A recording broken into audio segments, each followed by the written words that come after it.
যাদের পদক পাওয়ার কথা তারা পাদুকা পায়, আর যাদের পাদুকা পাওয়ার কথা তারা পদক পায়। সবচেয়ে বেশি সময় নষ্ট করি আমি গান শুনে, বাঁশি শুনে, যন্ত্রসঙ্গীত শুনে।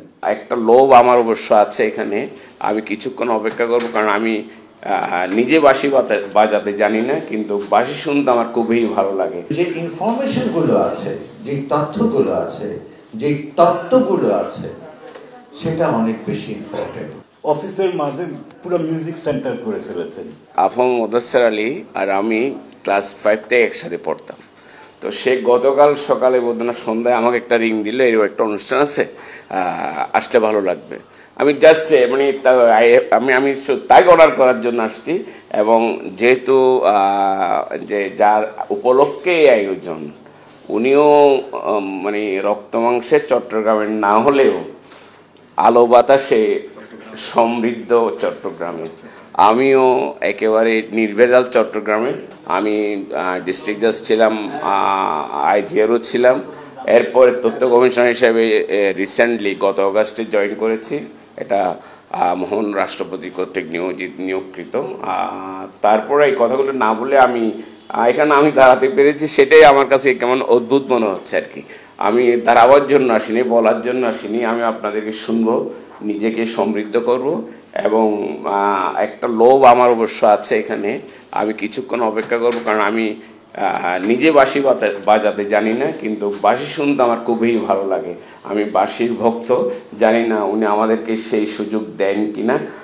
এবং স্বাধীনতা যুদ্ধ, আমাদের মহান মুক্তিযুদ্ধ, সেটা আসলে 1971 সালে শুরু হয়নি, 26শে মার্চে শুরু হয়নি। আমার পড়ালেখায় আমি যতটুকু দেখেছি, আমাদের মহান মুক্তিযুদ্ধ শুরু হয়েছিল 1946 সালের আগে, 1943 সাল থেকে। বঙ্গবন্ধু যখন 1946 সালে কলকাতায় সাম্প্রদায়িক দাঙ্গার বিরুদ্ধে দাঁড়িয়েছিলেন, আপনাদের খেয়াল আছে, উনি ওই একা সরওয়ার্দী সাহেব ওনাকে হুকুম করতেন, উনি দাঁড়িয়ে যেতেন। ওইখান থেকে উনি আসামও গিয়েছেন সাম্প্রদায়িক দাঙ্গার বিরুদ্ধে। এবং 48 সালে বোধহয় প্রথম 11ই বোধহয় মার্চে বঙ্গবন্ধু বোধহয় তখনকার শেখ মুজিব পাকিস্তান দিবসে একটা স্টেটমেন্ট দিয়েছিলেন, এই পাকিস্তান দিয়ে বাঙালি জাতির কোনো উপকার হবে না। সেদিন থেকে আমি মনে করি এই স্বাধীনতা যুদ্ধ শুরু হয়েছিল ওই পাকিস্তান জন্মের সাথে সাথে। তো আমরা স্বাধীনতা পেয়েছি বলেই বোধ আজকে আমি প্রেস ক্লাবে দাঁড়াতে পেরেছি। আজকে আমরা বাংলাদেশ স্বাধীন হয়েছে বলেই সবাই, কেউ সচিব হয়েছি, কেউ ব্রিগেডিয়ার জেনারেল হয়েছি, কেউ মেজর জেনারেল হয়েছি, ভুরি ভুরি মন্ত্রী হচ্ছে, হাজার হাজার কোটি টাকা বিদেশ যাচ্ছে, আমাদের বিশাল বিশাল বাড়ি হচ্ছে। বাংলাদেশ স্বাধীন না হলে কিন্তু এগুলি কিছুই পেতাম না। আমরা টিনের ঘরে থাকতাম, বেড়ার ঘরে থাকতাম, কাঁচা টয়লেট ইউজ করতাম, পুকুর পাড়ে, নদীর পাড়ে গোসল করতাম, এইভাবেই আমাদের দেশের আমাদের বাঁচতে হতো। আজকে এই মেট্রো রেল এগুলো দেখতাম না। এগুলো সব কিছুর অবদান হচ্ছে এই বিদগ্ধজনরা, যারা আমাদেরকে এই স্বাধীনতা এনে দিয়েছেন, তারাই হচ্ছে এইগুলো সব কিছুর আর মূলে। ওনারা যদি না থাকতেন, তাহলে ওনারা যদি স্যাক্রিফাইস না করতেন, ওনারা যদি সাহস নিয়ে এগিয়ে না আসতেন, তাহলে আমাদের এই স্বাধীনতা আসতো না, আমরাও এখানে আসতে পারতাম না। বাংলা একাডেমি বই মেলা, মাসব্যাপী যে বই মেলা, সেটি করতে গিয়ে যে ধকল সইতে হয়, সেটার কিছু কিছু বই প্রকাশ একটু দৃশ্যমান হয়। তার অন্যতম হচ্ছে শরীরের উপর খুব অত্যাচার হয়, এবং যার কারণে কণ্ঠস্বর অবস্থা খুবই শোচনীয়। আমি কথা বলতে পারছি না বলে আমার নিজের কাছে খুব খারাপ লাগছে। তারপরও আমি ওস্তাদ আজিজুল ইসলামের প্রতি আমার শ্রদ্ধা নিবেদন করি। আর যারা মঞ্চে আছেন, কাজী রওনা হোসেন, অত্যন্ত সমাখ্যাত মানুষ। আপনারা জানেন যে দীর্ঘদিন একটি পত্রিকা, এবং সেই পত্রিকাটি কিন্তু শুধুমাত্র সংগীত বিষয়ক, এটি খুব কঠিন কাজ। যারা লেখালেখি করেন, সাংবাদিকতা করেন, তারা জানেন যে কত প্রতিবন্ধকতা প্রতি মুহূর্তে সেই জায়গাকে অতিক্রম করে নিয়ে যাওয়া।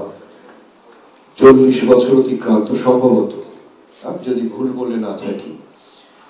তো সেই রকম একটি পত্রিকা তিনি চালাচ্ছেন, সম্পাদক হিসেবে কাজী রওনা হোসেন। এরপর আছেন আমার বন্ধু, প্রখ্যাত ফোকলোরবিদ, বাংলাদেশ জাতীয় জাদুঘরের প্রাক্তন পরিচালক ডক্টর শিহাব শাহরিয়ার।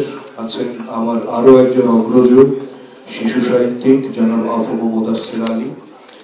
আর সভাপতিত্ব যিনি করছেন এই প্রতিষ্ঠানের প্রধান মানুষ ব্যারিস্টার দেওয়ান মামুনুর রশিদ।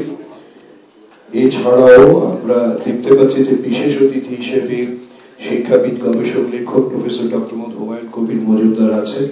সকলের প্রতি আমার শ্রদ্ধা নিবেদন করছি। ভালো লাগতো যদি মুক্তাদির ভাই, আমাদের কাছে তো মুক্তাদির ভাই মাননীয় মন্ত্রী মহোদয় যদি থাকতেন। আমি যতদূর জেনেছি মাননীয় মন্ত্রী মহোদয় প্রতিষ্ঠিত যে দুটি কলেজ বিশ্ববিদ্যালয়ে সেখানে খুব গুরুত্বপূর্ণ একটি অনুষ্ঠান আছে।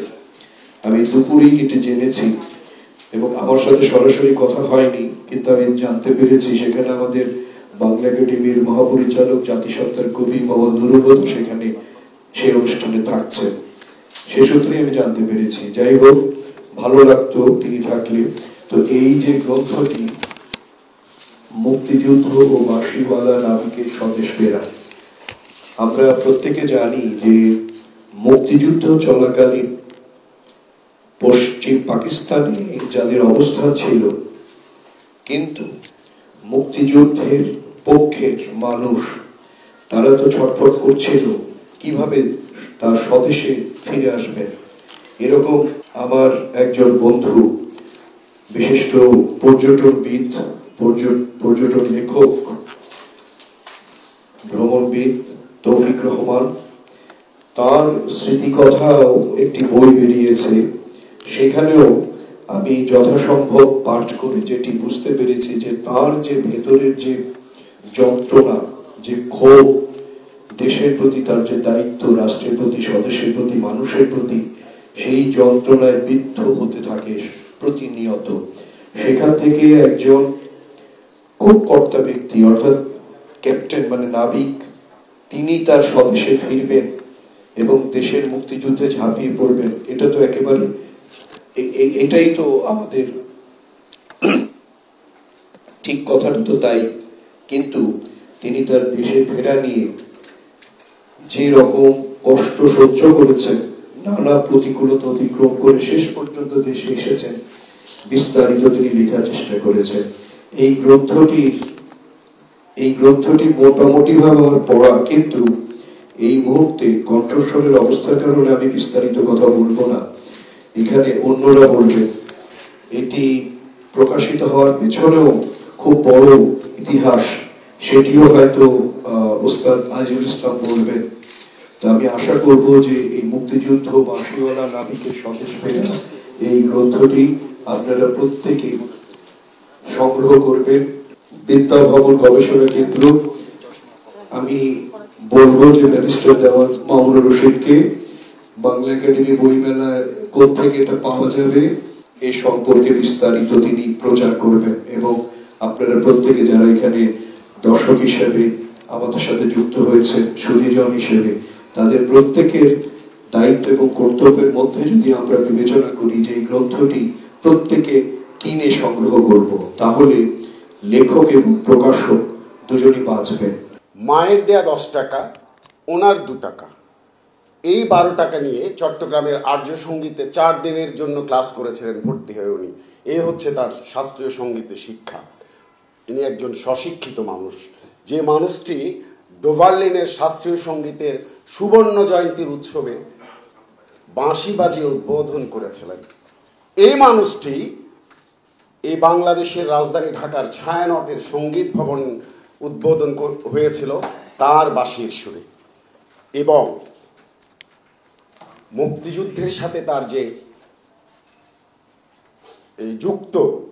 উনি যুক্ত ছিলেন, আমি ওনাকে মুক্তিযোদ্ধা বলবো না, কিন্তু মুক্তিযুদ্ধের সাথে মর্মে সেই 1965 সালের ভারত পাকিস্তান যুদ্ধ থেকে তার শুরু এবং তার ক্যাডেটের সাথে বাক বিতণ্ডার মধ্যে দিয়েই তার নাবিক জীবন যে আমরা কথাগুলো বলছি, তার সাথে ব্যক্তিগত আলাপে আমার সেটা জানা হয়েছে যে স্টেটমেন্ট পত্রিকায় একটি হেডিং প্রকাশিত হয়েছিল ভারতের রাষ্ট্রপতি এবং পাকিস্তানের প্রেসিডেন্ট, যে তখন ভারত পাকিস্তান যুদ্ধ, পাকিস্তানের প্রেসিডেন্টের স্টেটমেন্ট ছিল উই আর এট ওয়ার, আর ভারতের রাষ্ট্রপতির প্রধানমন্ত্রীর স্টেটমেন্ট ছিল দিস ইজ অ্যান অ্যাটাক। এবং সেই সময় তিনি তার ক্যাডেটকে বলেছিলেন উর্দুতে যে এই দেশ একদিন ভাগ হবেই, কিন্তু সেই উর্দুতে আমি আজ মহান ফেব্রুয়ারি আমি সেই উর্দু এখানে উচ্চারণ করতে চাচ্ছি না। এবং সেই ক্যাডেট কিন্তু তেড়ে বেড়ে গিয়ে তাকে বলেছিল যে কবি নেই সাকতা, আমি বলেই ফেললাম যে এটা হতে পারে না, কিন্তু আজকে হয়েছে। এবং আপনারা দেখছেন, এখন আমার শ্যামলদা আছেন, আজকে গণমাধ্যমে দেখছেন সে পাকিস্তান